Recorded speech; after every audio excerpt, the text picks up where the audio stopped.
What's up? I want to show you one of the biggest mistakes I made in the YouTube settings that lost me millions of views and thousands of euros. I'm Jordan, an insecure entrepreneur who takes pictures like this, and I just started this new channel after getting videos like this and this with over 1 million views. I've made over $5 million in online sales, hired over 50 people, and here is what I wish someone told me when I started on YouTube 13 years ago. Because I made one of the biggest mistakes. Fortunately, it didn't matter, this video still got me over 1 million views, but I must admit I was lucky. Lucky that my mistakes didn't get noticed. Unfortunately, I wasn't lucky with this video and all of the other 600 plus videos that I've uploaded. I mean, if I knew this in 2012 when I uploaded my first video, then some of these videos of mine could have actually gone viral. Let me explain. If you're anything like me, you're obsessed with the YouTube Studio app and checking the performance of new videos constantly, especially this page. In the app or on desktop, YouTube shows you your click-through rate percentage, right?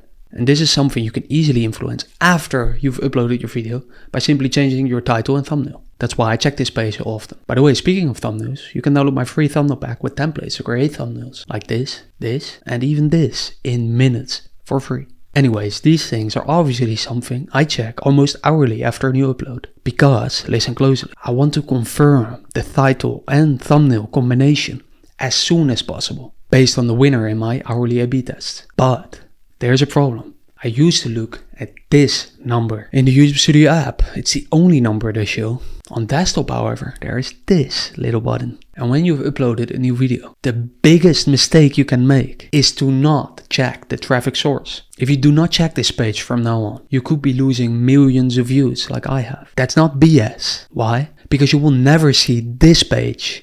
It shows you the fundamental problem.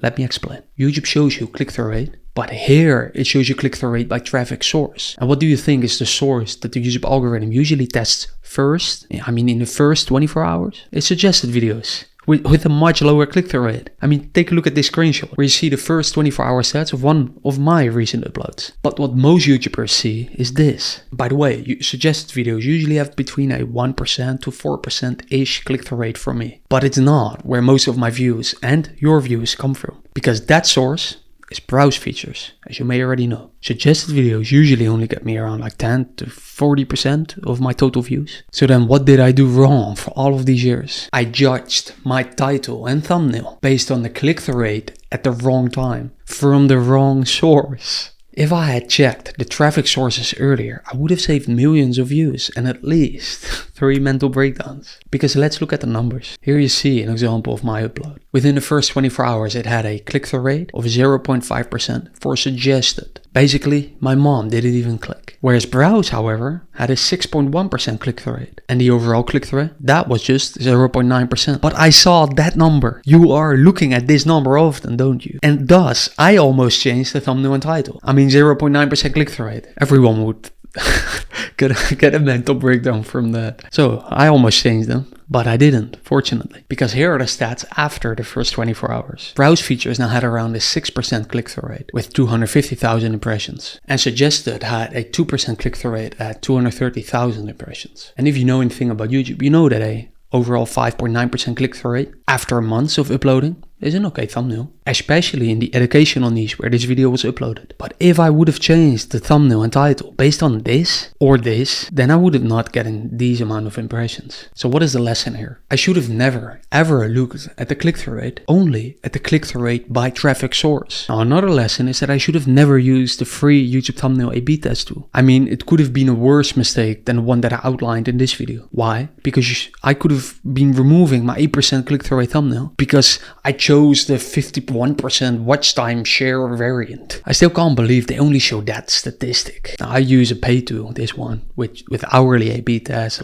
many more data points and so on. But by the way, I hate pay tools and their subscription models. So I created this free Google Sheet with over 70 free YouTube tools. Free download link in the comments. And when you are there, comment WhatsApp group if you want me to send you a free invite to our group chat full of YouTubers. Anyways, whether you use a pay tool or not, just don't use YouTube's free one. That being said, if there's one YouTube setting that I wish I used but found out about too late, it is this one. Because I left a lot of views and money on the table. I talk about it in this video. See you there. or the emails I write that you receive when you get my free thumbnail pack, or a Google Sheet with free tools. And in my emails I write you about things you won't find anywhere else. For example, like how I got this gift from Google. Yeah, you want that too, right?